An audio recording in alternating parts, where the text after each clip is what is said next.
Je vais vous parler de l'association Caribou. Caribou, ça veut dire bienvenue en Swahili. C'est un terme qui vient d'Afrique.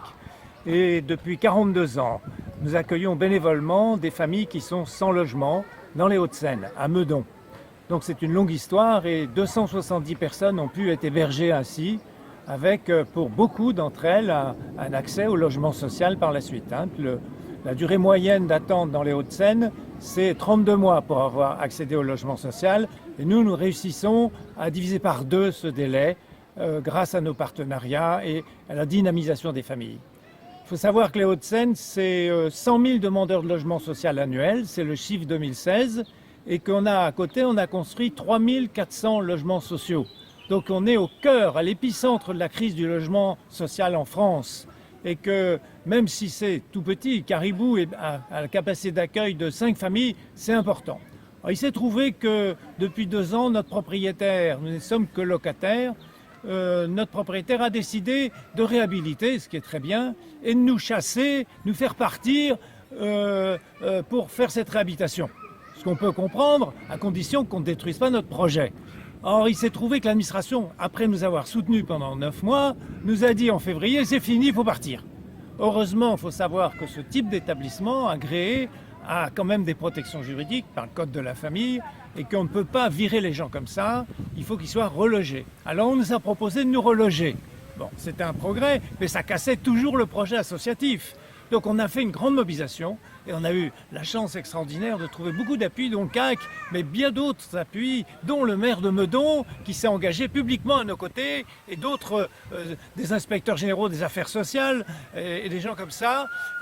Ça a été vraiment... Et nous sommes allés sur les marchés et on a eu la grande surprise de voir que presque tous les gens qui s'informaient sur ce qu'on faisait nous soutenaient. Ce qui montre que dans ce pays, il y a une volonté de soutenir les projets associatifs, fussent-ils modestes. Voilà. Et qu'une bonne politique publique doit se faire, y compris avec les petits acteurs, qui certes peuvent avoir vocation à grandir, mais qui ne doivent pas être abandonnés. Alors aujourd'hui, notre propriétaire, après cette campagne, même des articles dans les médias, a décidé de renégocier avec nous, de redialoguer. Bonne nouvelle. Donc on lui remercie, on lui dit attention, nous on doit grandir, profitons de cette habitation pour construire un étage. Et c'est possible puisque ça coûtera 2 fois moins cher, que le maire nous soutient, que ça va créer des places et que c'est dans l'ordre des choses de développer l'offre d'hébergement transitoire pour des familles sans logement. Aujourd'hui dans les Hauts-de-Seine, nous avons 2200 ménages logés à l'hôtel, payés par l'État. Situation anormale, il faut y remédier,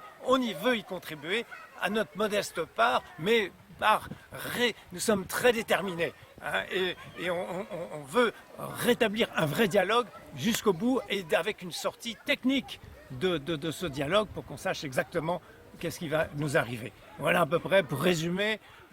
S'il commence à être une belle histoire, par la volonté, peut-être par la clarté d'un message. Personne ne peut vivre sans logement en France. C'est quand il n'y a pas de logement, c'est de l'instabilité scolaire, c'est des couples fragilisés, d'énormes problèmes, c'est de la souffrance. C'est inacceptable qu'à notre pays, il n'y a pas une politique du logement digne de ce nom qui règle les problèmes pour que tout le monde puisse être logé. Voilà le grand message que nous, on peut laisser en partant. Tout le monde doit être logé dans ce pays. C'est pas normal. Voilà. Merci beaucoup de votre soutien. Donc nous s'appelons Caribou, nous sommes à Meudon dans les Hauts-de-Seine. Voilà.